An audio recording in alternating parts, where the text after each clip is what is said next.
CC সরকার বসে মুরসিকে সরিয়ে। কারণ সিসি সরকার ইসরায়েল কি বলে মুরসি সরকার ছিল ইরানের বন্ধু, তুরস্কের বন্ধু, ফিলিস্তিনের বন্ধু, অর্থাৎ নির্যাতিত মুসলমানদের বন্ধু, এবং ইসরায়েল তাকে কোনোভাবে সহ্য করেনি। একটি গণতান্ত্রিক সরকারকে সরিয়ে দিয়ে সিসি এখনো ক্ষমতায় বসে আছে। এখন আমেরিকার কোনো হেডেকে লাগে না। আমেরিকা গণতন্ত্রের কথা পুরো পৃথিবীতে বলে, কিন্তু ইসরায়েল নামক মিশর নামক দেশটিতে কেমন গণতন্ত্র চলছে জানি না। পাকিস্তানের মতো জায়গায় কোনো গণতন্ত্রের নাম নেই, কিন্তু বসে আছে ফিল্ড মার্শাল আসিম মনির রাষ্ট্রপ্রধান হয়ে, কিন্তু নামে মাত্র তিনি সেনাপ্রধানের চেয়ারের নামটি উল্লেখ করছেন, কিন্তু তিনি সমস্ত ক্ষমতার মালিক। আমেরিকা তার ইচ্ছে মতো তার পছন্দের ব্যক্তিদেরকে এভাবে বসান, তখন তাদের গণতন্ত্রের কথাগুলো শুনলে আসলে হাসি পায়। তো আজকে মিশর আসছেন আরব আমিরাতকে রক্ষায়। ইরান বলছে আরব আমিরাতকে নিয়ে যে আমাদের প্রতিবেশী যে বিশ্বাসঘাতক আছে, মানে আরবের কয়েকটি রাষ্ট্রের মধ্যে আরব আমিরাতকে উদ্দেশ্য করে বলছে যে আমরা তাদেরকে সতর্ক করতে চাই, তোমার যে বড় আব্বা আমেরিকা সেই পালাবে দু একদিনের মধ্যে, আর বাকি যাদের সাথে তুমি গোপনে প্রেম করছো, মানে লটর পটর করছো, তারা সামনে এগোবার সাহস পায় না। তোমাকে সতর্ক করছি, তুমি ইরানকে নিয়ে ষড়যন্ত্র করো না। তোমার দেশ থাকবে, তুমি থাকবে না, তোমার প্রাসাদের ইট কিন্তু খুলে নিয়ে আসবো একটা একটা করে। ইরান বলছে যে বিশ্বাসঘাতক আরবদেরকে সর্বোচ্চ মূল্য দিতে হবে। যারা আমেরিকা এবং ইসরায়েলের সাথে গোপন প্রেম চালাবে ইরানের বিরুদ্ধে, তাদেরকে অনেক বড় মাসুল দিতে হবে, অনেক বড় মূল্য দিতে হবে। যে কারণে আজ সকালে দুবাই আন্তর্জাতিক বিমানবন্দর শুধু নয়, আরব আমিরাতের উল্লেখযোগ্য কয়েকটি জায়গায় বড় রকম অ্যাটাক হয়েছে, যদিও ইরান এখনো মুখে কিছু বলেনি। এখন আরব আমিরাত বলছে যে তারা ইন্টারসেপ্ট করেছে, কিন্তু আমরা যে ফুটেজ দেখেছি সেখানে আগুন জ্বলতে দেখেছি। ইন্টারসেপ্ট করলে আগুন ধরার কথা না। অন্যদিকে সৌদি আরব কিছুটা নড়েচড়ে বসছে। সৌদি আরব আমেরিকাকে তার দেশের ঘাঁটি, বিমানবন্দর কোনো কিছু ব্যবহার করতে দেয়নি। তার মানে সৌদি আরব ইরানের সাথে গোপনীয় একটি সমঝোতায় আছে বলে মনে করা হচ্ছে, যে কারণে সৌদি আরবের প্রতি ইরানের একটা সুদৃষ্টি আসছে। কিন্তু আরব আমিরাত পুরোপুরি ইসরায়েলের ক্রিয়ানক হয়ে কাজ করছে। ইসরায়েল এখন যা পারছে না আরব আমিরাতকে দিয়ে ট্রাই করছে, এবং বলা হচ্ছে ইরানের মধ্যে কয়েকটি আক্রমণ হয়েছে যেগুলো আরব আমিরাত করেছে। অর্থাৎ ইরানের মধ্যে আক্রমণ হয়েছে, সেই আক্রমণগুলোর জন্য ইরান সাসপেক্ট করছে আরব আমিরাতকে। কত বড় সাহস আরব আমিরাতের! চিন্তা করেন যে ইরানের মধ্যে আক্রমণ করছে ইসরায়েলের বুদ্ধি নিয়ে। দর্শক, আব্বাস আরাগচি আরো কিছু কথা বলেছেন যে আমরা আমেরিকার সাথে কোনো প্রকার ডিল করব না, যদি ডিল করে যে চুক্তিগুলো দিয়েছি, তবে ইরান এমন ডিল কখনো করবে না যাতে ইরান আমেরিকার কাছে নত হয়, ইরানি জাতি লজ্জিত হয়। আমরা আমেরিকাকে স্মরণ করে দিতে চাই, এমন ডিল ইরান মরে গেলেও করবে না যাতে ইরানের জাতি তাদের কাছে নত হতে হয় বা লজ্জিত হতে হয়। তার মানে আমেরিকা যত যাই বলুক, ইরান তার সিদ্ধান্তে অটুট আছে, অটুট থাকবে। আমেরিকার ইচ্ছা মতো নড়াচড়া করবে না, এটি কনফার্ম।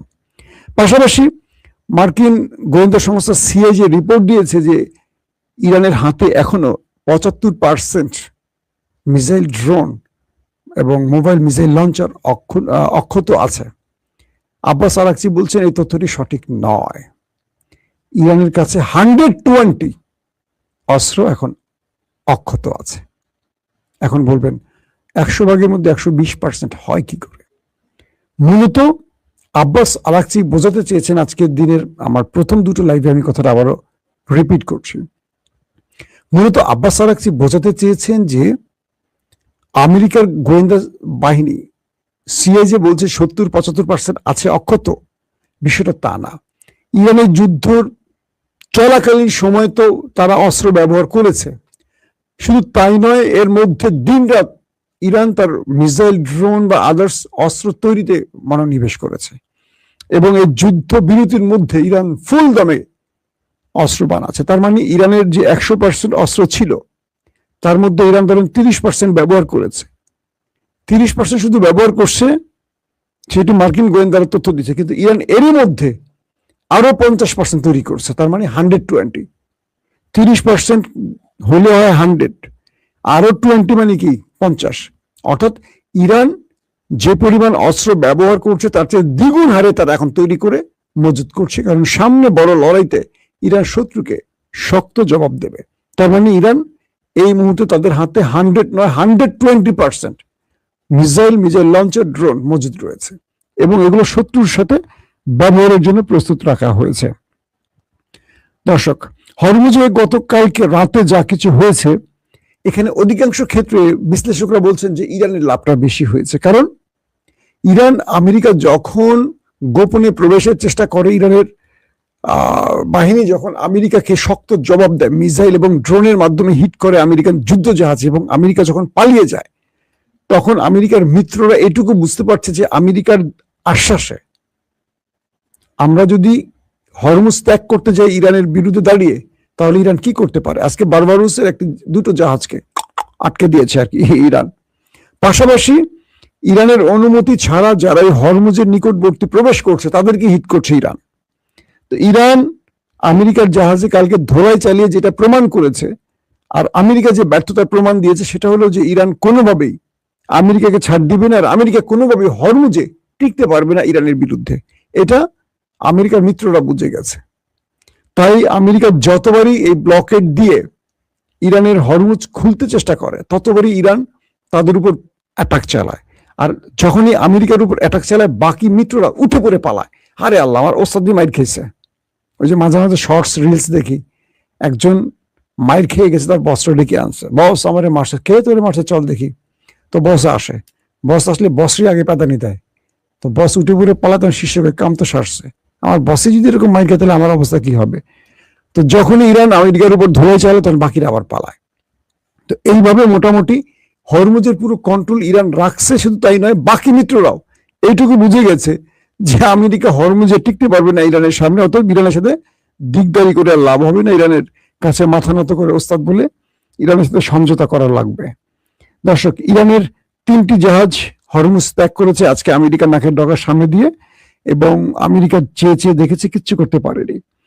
এবং আরো কিছু খবর আসছে যে হিজবুল্লাহর সাথে, অর্থাৎ লেবাননের সাথে, দক্ষিণ লেবাননে ইসরায়েলের সাথে ব্যাপক অ্যাটাক চলছে।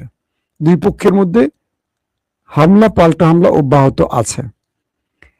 দর্শক, যে খবরটি দিয়ে শেষ করতে চাই সেটি হলো আরব রাষ্ট্রগুলোকে ইরান কিছু বার্তা পৌঁছে দিয়েছে যে তোমরা আমাদেরকে শত্রু ভেবো না, বাট তোমরা যদি আমাদের শত্রু ভাবো, আমরা যদি শত্রু হই, তোমাদের কপালে দুঃখ আছে। কারণ আমেরিকা আজকে হোক আর কালকে হোক গালফ ছেড়ে যাবে, আমেরিকা এখানে থাকতে পারবে না। আমেরিকা আফগানে থাকতে পারে নাই, আমেরিকা ইরানের নাকের ডগায় থাকবে কি করে? কারণ আমেরিকাকে এই অঞ্চল থেকে সরে যেতে শর্ত দিয়ে ফেলছে ইরান। তো আমেরিকা যদি এই অঞ্চল ত্যাগ করে, আরবদের অবস্থা কি হবে একবার চিন্তা করেন। তো এই জন্য ইরান বলছে যে তোমরা আমার শত্রুদের সাথে গোপনে এমন কিছু করো না যেটা ইরান আগামী দিন তোমাকে টার্গেটে পরিণত করে। তো আরব আমিরাত এবং ইসরায়েল বারবারই ট্রাম্পকে বা আমেরিকাকে যুদ্ধে টেনে আনার চেষ্টা করছে, এটা মোটামুটি প্রমাণিত হয়ে গেছে।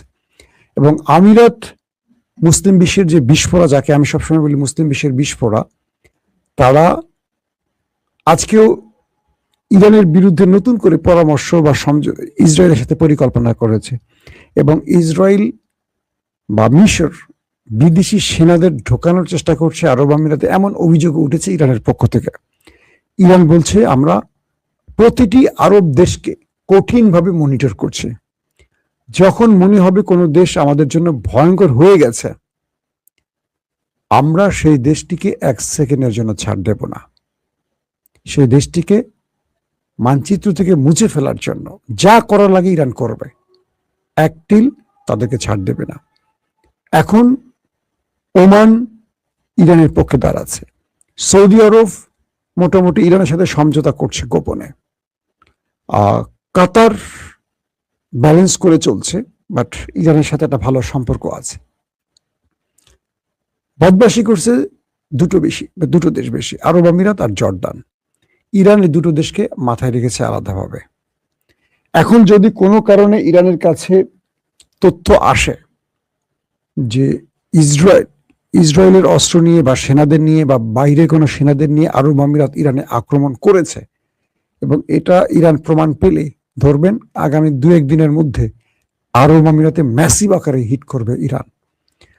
আরব আমিরাত যতই প্রতিরক্ষা আনুক কাজ হবে না, কারণ আমেরিকা বসে থেকে আরব আমিরাতকে রক্ষা করতে পারেনি আকাশ প্রতিরক্ষা দিয়ে। যত রকম প্রতিরক্ষা ব্যবস্থা আছে কিচ্ছু পারেনি। সবচেয়ে বেশি আরব আমিরাতে হিট করেছে ইরান, সবচেয়ে বেশি। এবার যদি কোনো কারণে মিস অ্যাডভেঞ্চার হয়, আরব আমিরাতের বুর্জ খলিফা মলিফা থাকবে না, খলিফার বাসস্থান থাকবে না, প্রত্যেকটা ইট নড়বড়ে করে ফেলবে ইরান। এই ঘোষণা ইরান দিয়ে ফেলেছে। এখন দেখতে চাই কি হয় আগামী কয়েক ঘন্টার মধ্যে। আর ট্রাম্প যে ইরানকে আবার হুমকি দিয়েছেন, সেই হুমকির বাস্তবায়ন কিভাবে হয় সেটি আমরা দেখার অপেক্ষা আছে। প্রত্যেকে ভালো থাকবেন। আল্লাহ হাফেজ।